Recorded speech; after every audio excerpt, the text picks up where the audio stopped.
Here in the United States, Israel's Defense Minister Yoav Gallant is in Washington to hold critical talks with President Joe Biden's top officials. He's scheduled to meet Secretary of State Antony Blinken, Defense Secretary Lloyd, CIA Director William Burns, and President Biden's Special Envoy Amos Hochstein. In these meetings, I will discuss developments on the Gaza front, the Lebanon front, and they have a crucial importance at this time. We are prepared for any action that may be required in Gaza, Lebanon, and in other places as well. Now, Gallant's visit comes as Israeli Prime Minister Benjamin Netanyahu continues to repeat his claim that Washington is in fact withholding a shipment of weapons meant for Israel, a charge that has angered U.S. officials who have called it perplexing. I highly appreciate President Biden's and the U.S. administration's support of Israel. Since the beginning of the war, the U.S. supplied us with a very important support both in spirit and material, with defensive and offensive means. But about 4 months ago, there has been a dramatic decline in arms supplies from the U.S. to Israel. Over long weeks, we have turned to our American friends with a request to speed up deliveries. We did it time and again. We did it with higher officials and other ranking officials, and I would like to emphasize, we did it behind closed doors.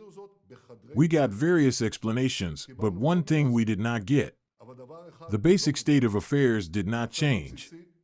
Some items came in dripping, but the great mass of arms was left behind.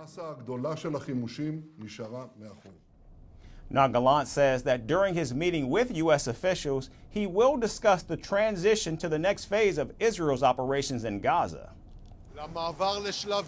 The transition to Phase C in the Gaza Strip is of great importance. I will discuss this transition with U.S. officials on how it may enable additional things, and I know that we will achieve close cooperation between Israel and the U.S. on this issue as well. Now, on Sunday, Netanyahu announced that the intensive phase of the war against Hamas in Rafah was about to end, while emphasizing that it did not mean that the operations were coming to a close. The Israeli Prime Minister also added that more forces would be deployed along the northern border with Lebanon, where fighting with Hezbollah has actually escalated. After the intense phase is finished, we will have the possibility to move part of the forces north, and we will do this, first and foremost for defensive purposes, and secondly, to bring our residents home. If we can, we will do this diplomatically. If not, we will do it in another way. But we will bring all home, all the residents of the north as well as the residents of the south. Now, reports say thousands of fighters from Iran-backed groups are prepared to descend on Lebanon and join forces with Hezbollah in its fight against Israel. A Hezbollah leader says militant commanders from Iran, Iraq, Syria, Yemen, and other countries have offered to send their fighters to help the group, which already has more than 100,000 militants. Last week, both Israel and Hezbollah threatened each other with full-scale war.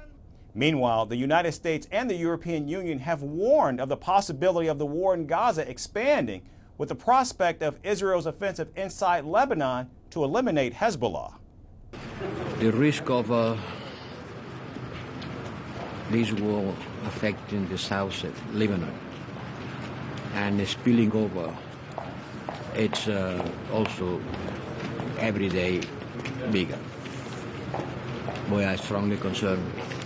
I hope that the ministers will support our initiative and continue reaching out with our partners in order to look for a strong international support for a ceasefire.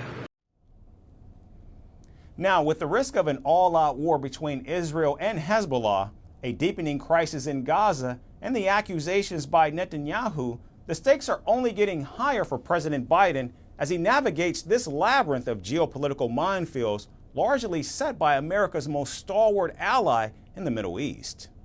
On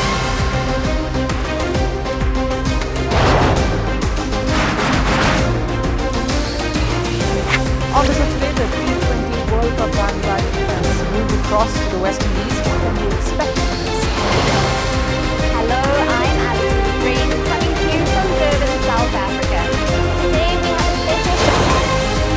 Start with a report on India's shifting nuclear posture. The first time since India officially became a nuclear power. Hello and welcome to Firstpost America. I'm Aaron Ham, coming to you live from the nation's capital in Washington,